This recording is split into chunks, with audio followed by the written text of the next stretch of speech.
lay out the historical reason why you think shots fired in America by April and what could be called a civil war. What's the patterns that line up in history that say this, we're on the precipice?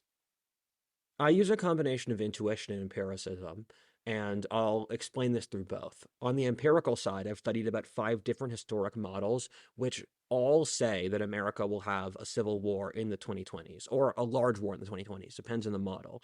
Um, and for all of these, they, except for one of them, they stem back to the 20th century. So this is a completely different era. Even the most recent one, Peter Turchin's, he called it in 2010. 2010's a very different world. Saying that we'll Mm-hmm. have a civil war in the 2020s and 2010 requires a lot of balls. And Well, it is the aftermath of the Great Recession and the rise of the Occupy movement. yeah, So there's a couple things that are like, uh-oh, we're not yes, in the Great Moderation anymore, yes. right? No one in this room would have guessed that, though. Fair. Probably of the people watching, I would guess, I don't know, like 15 would have thought that we'd have a civil war in the 2020s. And those people are probably the schizo Alex Jones types who just say stuff and some of it happens to be correct. Alex Jones is not a prophet, he just says a lot of stuff, and some of it turns out to be accurate. Right. Sort of broken clock. Uh, Exactly. um, verbal diarrhea guarantees, I something's going to happen. yeah, so Dinesh D'Souza in 2012 made this documentary saying that if Obama was elected, it would be the end of America. And I thought he was insane for saying that as an 11-year-old. And looking at what happened, I don't think he was wrong because Obama elected in 2012. What happens immediately after it? Wokeness, because Obama was appointing all of these woke people to positions of power. And I think Obama precipitated this weird chain of events. It's incredibly paradoxical that it created wokeness. I can explain that if you like, but I think you asked me a question, so I'm going to answer the question. Um, and the model that I study the most, I got from first David Hackett Fisher, who wrote a book called The Great Wave, which I've recommended to you. It's one Yeah. of my top recommendations to you. And it's a history of inflation for the last 1,000 years of Western history. And what it looks at is that you can correlate inflation with revolutions pretty closely. And there's especially certain types of inflation that are going to have revolutions, where you have these cycles of inflation and deflation that each last something a little bit over a century. And he wrote in the 1989, I think something like that. That's when the Great Wave came out. He said that America would have a crisis like, and these will be the examples I keep returning back to because they're the parallels I'm drawing from. And Mm-hmm. to be clear, and this is a conversation I've had with many friends recently, I don't think we'll have a world war. I don't think we'll have nuclear war. I think when people hear war, they think it's a zombie movie. The reality, and this is the thing I said in Timcast, is most of you will keep working your jobs. You'll keep taking care of your kids. You'll stay watching Netflix.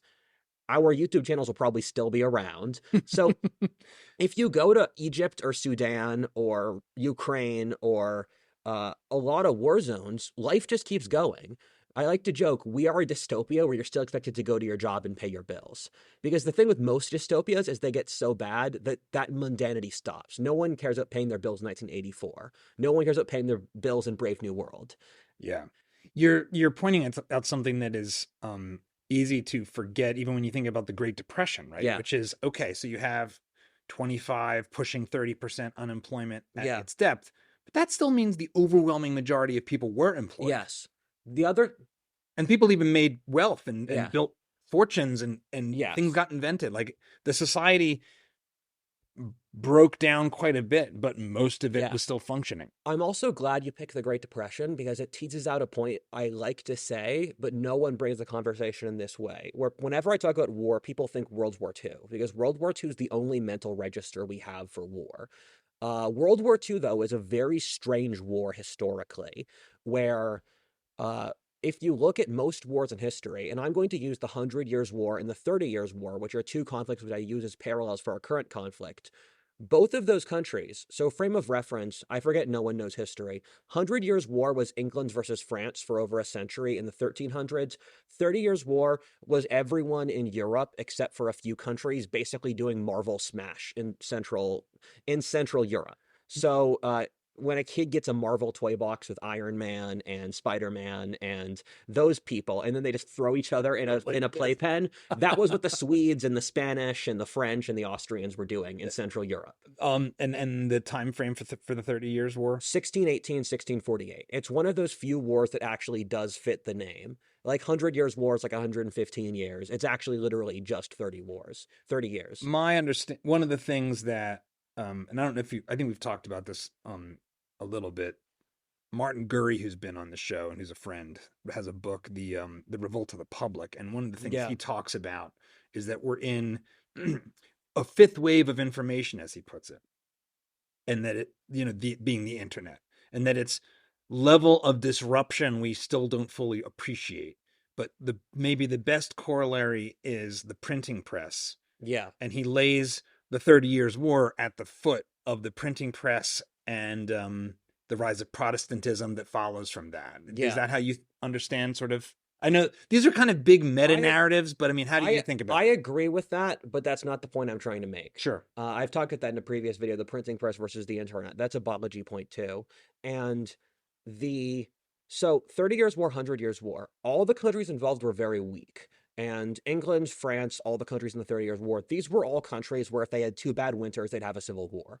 And the thing with these historic periods of crisis, and the examples I get from both The Great Wave by David Hackett Fisher and Peter Turchin's work, is that these are crises where countries normally both fight an external war and an internal war at the same time, because every country in the global equilibrium is weak. And with those wars, the main aim of the war was to weaken the social fabric of the other country's society so they experience social collapse. The world wars are very rare historically, and that the world wars are these incredibly strong countries just fighting to the death. And that happens very infrequently over history. A previous example being the Punic Wars, but it's very rare to have a society, and this is the thing we forget all the time, where the state is strong enough to wage total war. It happens for less than 10% of human history or human civilization. And so, with the wars we're looking at now, I don't think America could have a draft, for example, because we just lack, there's no reason to die for the government. Young men would die to destroy the government, they wouldn't die for the government. And that's also more of a normal historic thing. Normally, the king is this person that you don't, there's this whole leftist theory that nationalism is recent. That's actually a lie. We've had nationalism for thousands of years, but the degree of nationalism you saw after the Industrial Revolution is historically very high. And so when I talk about wars, keep in mind, most people in this audience, you will probably continue to live your life. And the thing I wanted to bring up with the Great Depression that's fascinating is that the Great Depression and us have some core similarities and that people are really struggling. The difference, though, and one of the things that make the Great Depression not that bad is quality of life during the Great Depression went up really fast. It was an era where average wages went up, where hours worked went down, where people's ability to uh, buy a lot of stuff, where the cost of living in the Great Depression was super cheap. It was super cheap to have a family. And besides the unemployment, it wasn't really unpleasant time to live in, but it's for completely different reasons than our era. And so the thing I find very compelling about the Great Wave and Wait.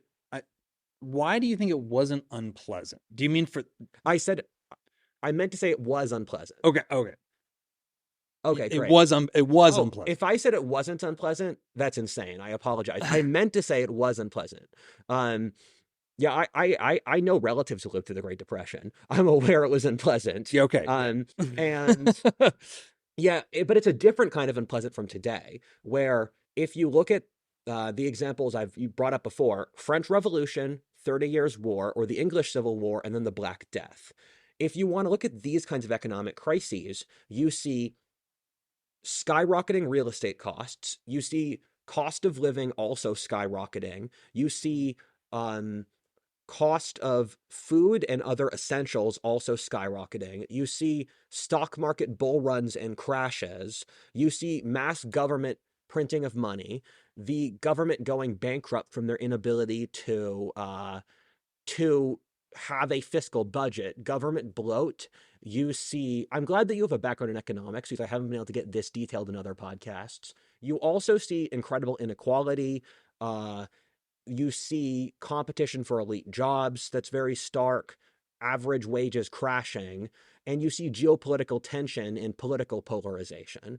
And an example people forget is that the average age of marriage has stayed relatively constant over the last 1,000 years of Western history, where before the Black Death, before the 30 Years' War, and before the French Revolution, the average age of marriage was 27, 28.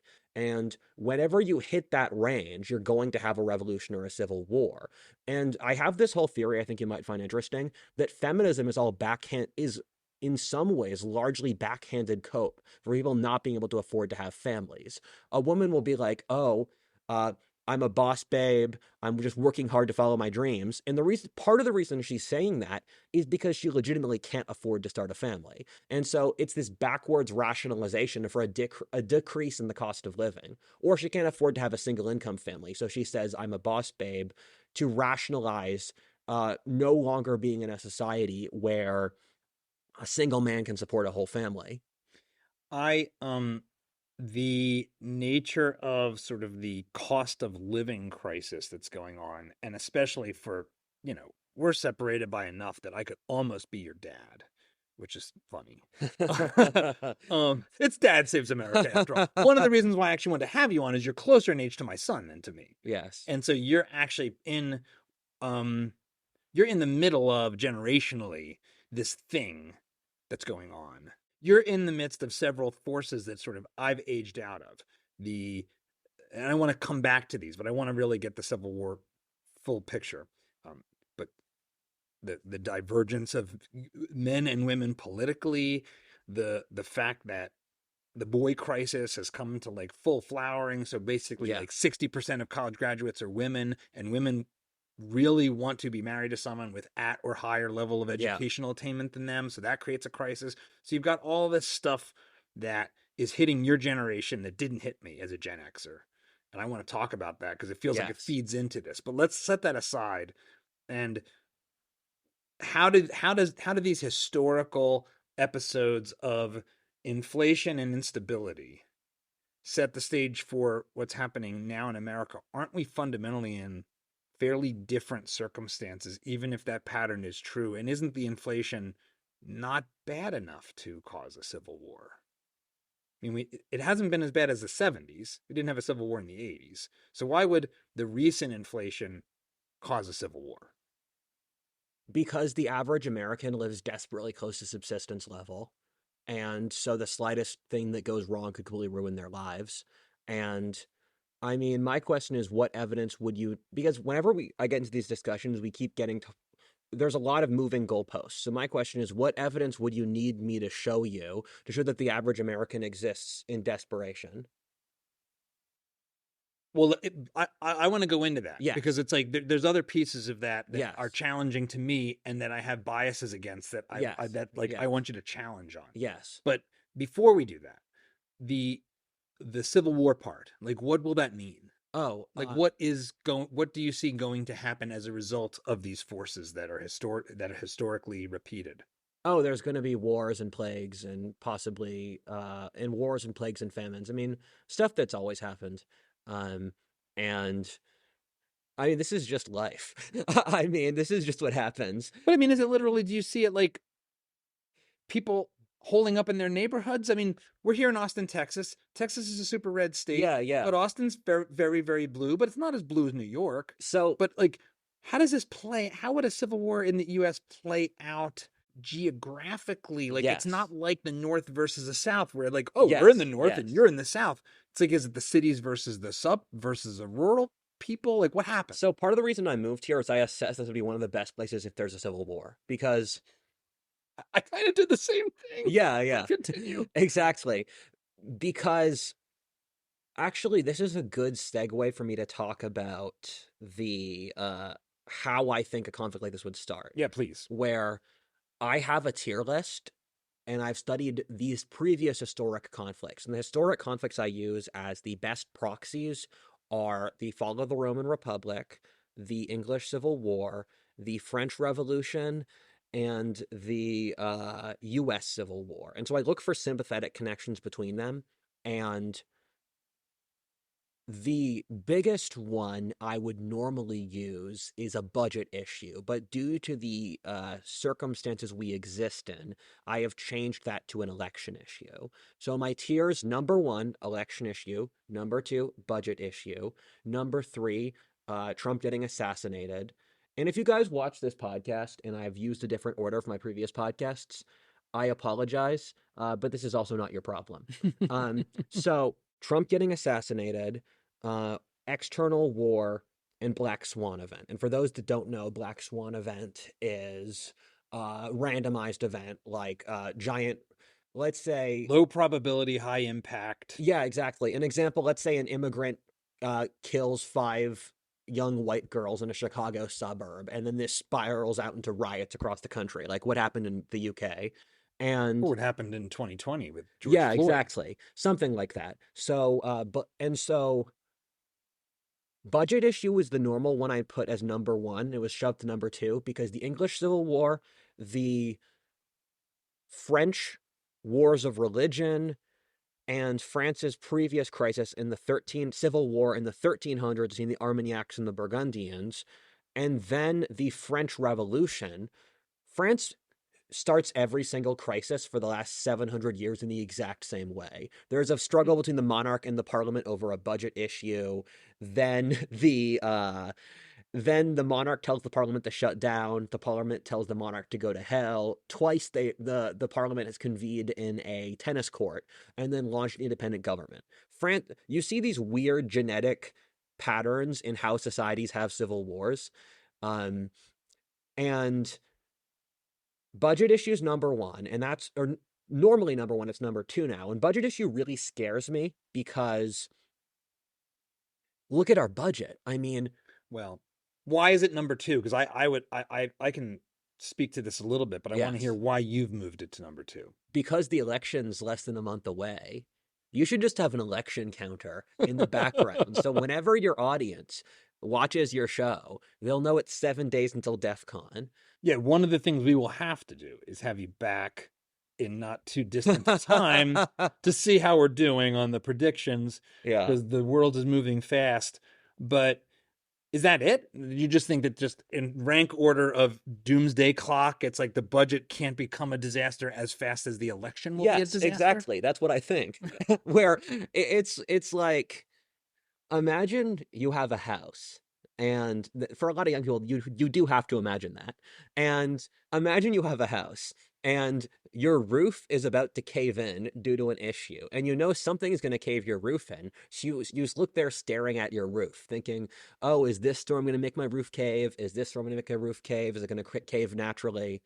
These things happen, and uh, and if the best scenario I have, and these are one of the things I predict with the lowest probability, because when you look at statistical projections, you can assess certain scales of thing relatively easily, and then the individual group level is harder to predict because you're operating more out of chaos. And my best scenario is something like this: both sides deny the election results. And I think both sides will deny the election results because for both the right and the left, they are stuck in a situation where they physically can't afford to lose this election. Do you want me to explain that? Yeah, please. This is one of the things. I've been on a lot of podcasts. I'm always annoyed no interviewers ask me this question because I frequently say the right and the left can't afford to lose. Yeah, I mean, what does that even mean? So civil wars happen when each faction, plausible deniability to the radicals inside their faction is more important than the other side. And I went on plausible deniability to the radicals in their faction is more important. I've What does uh, that mean exactly? I've gotten very into studying the human nature of plausible deniability because plausible deniability is everywhere and no one realizes it. because humans use plausible deniability for all social interactions. And I mean, give me like a super pedestrian example of daily life plausible deniability. um, so let's say uh, you don't like someone and you don't want to hang out with them, and then they ask you to hang out, and you say, "Oh, I'm sorry, I'm on a trip to Turkey now." And so let's say, and this is completely unidentifiable to the vast majority of the public. Let's say you periodically travel out of your town to avoid dealing with the people in your town. And so you're taking this vacation to get plausible deniability to avoid everyone around you. And so you have plausible deniability, but also it serves multiple purposes at once. So I Or, have something I can point to yes, that is not the real reason for the thing happening or the thing I want to do, yeah, but I can point to it and it's plausible that that's why you yes. did it. So let's say I'm a complete degenerate and I do want to be a degenerate without others judging me. So I can say I'm a club promoter. And so by being a club promoter, I have complete plausible deniability to be a degenerate, and everyone think, oh, that's his job. That's how he makes money. Got it. And so, and plausible deniability is especially big for women. And one of the things my friend said is, when you hear women talk, think about what the thing they said gives plausible deniability for something, and that's just completely changed my life. Why is that? I know we're going into a rabbit hole, but Risk mitigation, and so plausible deniability gives risk mitigation because it allows you, if you are going to lose a fight, plausible deniability gives you the ability to get out of risky situations. so it's, I don't mean to say this and have it be like women are cowards, but it is kind of the coward's way out. Like Yeah, yeah. I like rather than just telling the person, I'm sorry, I just don't want to hang out. I'm sorry. Women are cowards because it's their thing. I mean, let's be blunt here. No one expects women to die in war. No one expects women. It's completely fine for them to be cowards. In the same way, it's completely fine for men to be assholes, or at least under certain circumstances. Okay, I'll let the. Can we at least add on average or something here? I know a lot of women that could kick my ass, so let's be, including my wife. Everyone So on this podcast has an IQ high enough to move past knack salt. yeah, very fair enough. I will give you the rope necessary for us both to be hung in the Civil War to come. Okay, so I already passed that bridge, man. so we've got this situation where you believe both the Democrats and the Republicans lack plausible deniability for why they would Yes. lose with the crazy people in their sides So of the aisle. Is how I understand the this? point I was trying to convey there is that the right and the left care more about pleasing the radicals inside their faction than the other side. What I just said is an example of that because I care less about offending the left at this point than the far right because we're stuck in a situation where the sides don't talk to each other. And so if you're on the right, you think more about how do I avoid getting eaten by the radicals on my side than by the other side. And that's when you know you're going to have a civil war. If you like this clip, you should check out the full video and all the other great content we've got at Dad Saves America. So be sure to hit the like button, subscribe, and ring that bell so you won't miss our new stuff as it drops each week.